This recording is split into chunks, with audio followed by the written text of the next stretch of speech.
When you become comfortable talking about money, your success as a cash card agent improves on several fronts. If you're not comfortable with the money topic, it will be obvious to your prospects. So Cash Card's encouragement is for you to change your attitude and outlook toward money and pretty much just forget everything that you've likely been conditioned to think. To assist you with this, you might begin to think of yourself as financially independent. Financially independent people can tend to be more upfront and matter-of-fact regarding money as compared to those who don't enjoy such independence. We should note here that while broke and below the poverty line are more measurable absolute terms, wealthy and financially independent are relative and often vary from one person to another, if in no other way than as states of mind. If ever you were to find yourself among a group of millionaires, you'd sooner or later discover that there's seldom hesitancy in talking about money. It's more a simple fact of life among the self-made who really had to focus on and consume themselves with it. Millionaire types tend to try to make efficient use of their time as best as possible. If a millionaire was making your call on your prospect, you can likely imagine that there wouldn't be a whole lot of delay in getting to the money topic. We found that to be a good policy when dealing with cash card agent candidates. Really think about it. You know there's cost involved, and your prospect more or less anticipates that there are costs, or at least financial overhead, involved with cash card. The topic of money can, in fact, be the topic of an excellent verbal upfront agreement and even an icebreaker. Certainly too many presenters leave money on the table and fail to get the signups they seek for one reason. They push features and benefits, trying to present intellectually rather than emotionally. They don't craft the use of simple questions, and they fail to fully draw out the prospect's pain. They thus place their entire presentation and their own time and involvement and other resources at risk simply because they handle steps out of sequence. Surely such mishandling of prospects is the result in large part of the wrong training by traditionalists. By selling features and benefits, they at best rouse curiosity or maybe tease a little. They in fact waste time because they're fearful of approaching the money topic. They therefore seriously cripple their presentation by not being straightforward about any involved currency. This also causes the attention of the prospect to wander or become misfocused. Rather than engaging in the discussion, paying attention to the presentation, and revealing the motivations which will be most helpful in identifying to see if the offer fits, their attention is diverted away from the conversation and the elements of the presentation while they wait, become distracted, and wonder how much things cost and when the rep is going to get around to springing the money factor on them. Another thing that can happen is the prospect looks at the clock, sees that they're running out of time, so they just up and pop the money question on the rep. Doing so throws off the rep's timing and often fully derails the presentation. Now, having to scramble to acceptably work in the topic of money, the traditionally trained rep can be seriously out of step. Worse, the outcome of the presentation and the conversation comes to be in the hands of the underinformed and unaware prospect. The rep might as well have stayed home. Who needs that kind of stress and pressure? As far as the timing of the money topic, how about right up front, right after the pain has been identified? That gets it addressed, puts the cards on the table, as the cliche goes. The prospect then becomes aware of it.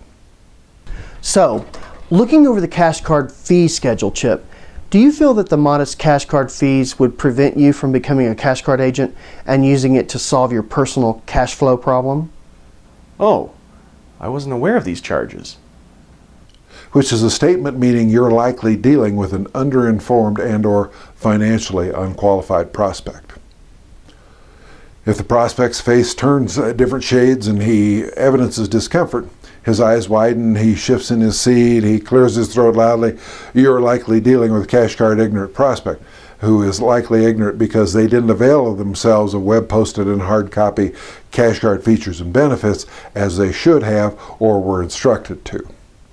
If your discussion regarding his finances and or his inability to come up with legally required agent sums from any source reveals he's unable to financially proceed, you're dealing with an unqualified prospect who now returns to being just a suspect. You can return this individual to your maybe later folder and discontinue the call or presentation. Then review your communication trail with this individual to see what was omitted and what pieces were left out that should have been in place prior to this conversation, so that the same situation is prevented from developing with subsequent prospects. Or, Yes, I looked them over. then check to see if the prospect has any questions about any of the items before setting aside the fees reference and proceeding on to the next portion of your presentation. The question is absolutely usable at a number of appropriate times with a non-informed or underinformed prospect is, Well, we can take a minute and review the cash card fee schedule, as I want you to be fully informed. These fees are, by the way, more or less just the cost of doing business as a cash card agent. But let me ask you, if I can show you or prove to you how you're able to quickly recover those fees as a cash card agent, would there be any other reasons you couldn't move ahead to become a well-paid cash card agent earning multiples of local average income? As you can see, you get the money table out on the table right after using a few simple questions to identify the prospect's pain. This need not take much time. In so doing, you confirm whether you have a financially qualified prospect, at which time you optionally call off the presentation. Conversely, if you have a dollar qualified prospect who sees cash card as a solution to their pain and or other motivations, you can proceed with dialogue on a call or a presentation. Engagement that's going to plan and that's mostly in your full control. In that case, enjoy it, engage in it, and benefit from it. You've done your homework and it's working. Surely it's no fun and a serious waste of time to pursue a prospect and give a presentation only to discover the prospect is financially incapable of doing business with you. As a footnote, you may find that ironically, the prospects who are most excited about cash card are often those least financially capable. 3 junctures to commence a successful discussion of money. Don't wait to deal with money until the end of your presentation. Get the issue on the table as soon as possible following the revealing of the prospect's pain. This can occur during early on phone conversations with the prospect as well as in-person dialogue. Discontinue your consideration of the prospect's pain and proceed to consideration of money if you have raised a sufficient number of pains in your prospect and the prospect evidences being emotionally committed to the topic. Drop your discussion of prospect pain if you have reviewed the pain step and neither you or your prospect lacks focus about what you're going to try to accomplish. A third point at which to discontinue discussion of prospect pain is if everything indicates that the prospect is a solid candidate and is being open and honest with you. If the prospect does evidence a lack of honesty or sincerity, you'll need to draw them out on those matters via simple semi-probing questions before proceeding with the money discussion. A good opening line for the money step can be, So, okay, Chip, did you have a chance to review the cash card features and fees information? if you're on the phone with the prospect and they haven't yet reviewed cash card fees, you have your choice of having them round up that info and discussing it with them on the phone, or rescheduling the current phone call to a mutually agreeable time after they've had opportunity to so review, because your other commitments demand that you only visit with people who understand cash card upfront fees. If you're face-to-face with the prospect, you're otherwise ready to discuss money and they haven't yet reviewed cash card fees, put cash card fee info on the table and commence an abbreviated discussion of it using simple clarifying questions as appropriate. If the prospect is familiar with the cash card features and fees information, you might ask, Did the line items of how we arrived at our agent totals make sense? Any questions? Address questions and comments as required. Then commence relating cash card to how it resolves the prospect's primary pain points. It's important here to note that we should never assume that a prospect cannot afford to become a cash card agent. In fact, if we do make such an assumption, we run the risk of doing great and injurious disservices to both the prospect and ourselves. Doing so can erode feelings of trust and evident confidence in your prospect that they may sense. Your handling the money topic after bringing out the prospect's pain and motivations will determine for you if this prospect is financially worthy of your time and consideration. When a prospect is really in pain, it's not rude to talk about money. In fact, it's rude not to. To get rid of a bomb, defuse it before it blows. Is there somehow an inherent problem or glitch with your presentation? What do your results show?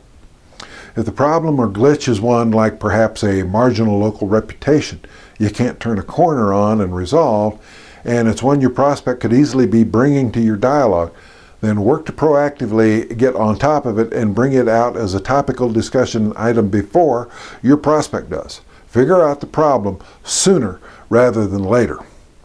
Bringing the problem up yourself puts you in proactive control and makes it easier for you to handle the potential objection. This is a far better means of handling a potential delicate matter, as it not only puts control in your own hands, but it keeps you from getting blindsided and having to perform a quick tap dance to handle a hot potato unexpectedly dropped in your lap and having to handle the problem while you're out of position and uncomfortably placed on the defensive. If your experience tells you that there's the real possibility of you and the prospect experiencing a bump in the road, you should then find a way to talk about it ahead of time. Don't let the fear of looking bad or losing momentum with the prospect stop you from addressing these key and critical types of important issues, addressing them early and addressing them head on. By handling these matters proactively, you will only look more professional in the prospect's eyes once you make it clear that you are willing to look around corners on his behalf.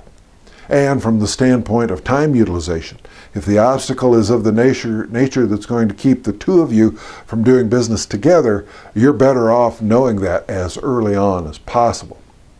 Should there come to be any sort of recurring problem with your presentation, don't put yourself under the stress of wondering when your prospect is going to ask the question that sets off the bomb. Instead, bring it up early on yourself and diffuse any bomb-like destruction of your presentation. Here's an example.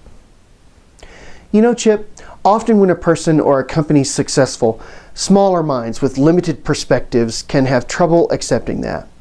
Although Cash Card's been generally successful, that success has rubbed certain folks the wrong way. Because of that, Cash Card has received some negative comments on one or more social networks. One of the problems we may have, Chip, assuming we both decide you're a fit for Cash Card, is that your outlook may be affected by those few negative social network entries.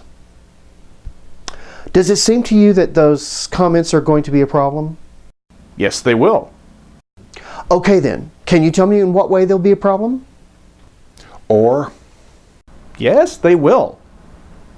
Okay then, can you tell me in what way they're a problem? bringing up a problem, or sometimes even just a perceived problem, makes it easier for you to handle the potential objections right up front and straight away, rather than hoping that the problem doesn't surface or risk having it sprung on you at an ill time when you're unprepared and it forces you to become defensive. Another approach can be, I'm glad to be able to meet with you, Chip. Whenever I meet with someone, I like to first ask them what they know. Tell me, what's the word out on the street regarding C.A.R.S? Any scuttlebutt or gossip? Well, yes. I've heard that. or No. Can't recall anything I've heard. you then professionally deal with either response, either diffusing the bomb or changing the topic and engaging your prospect in cash cards, trademark simple questions.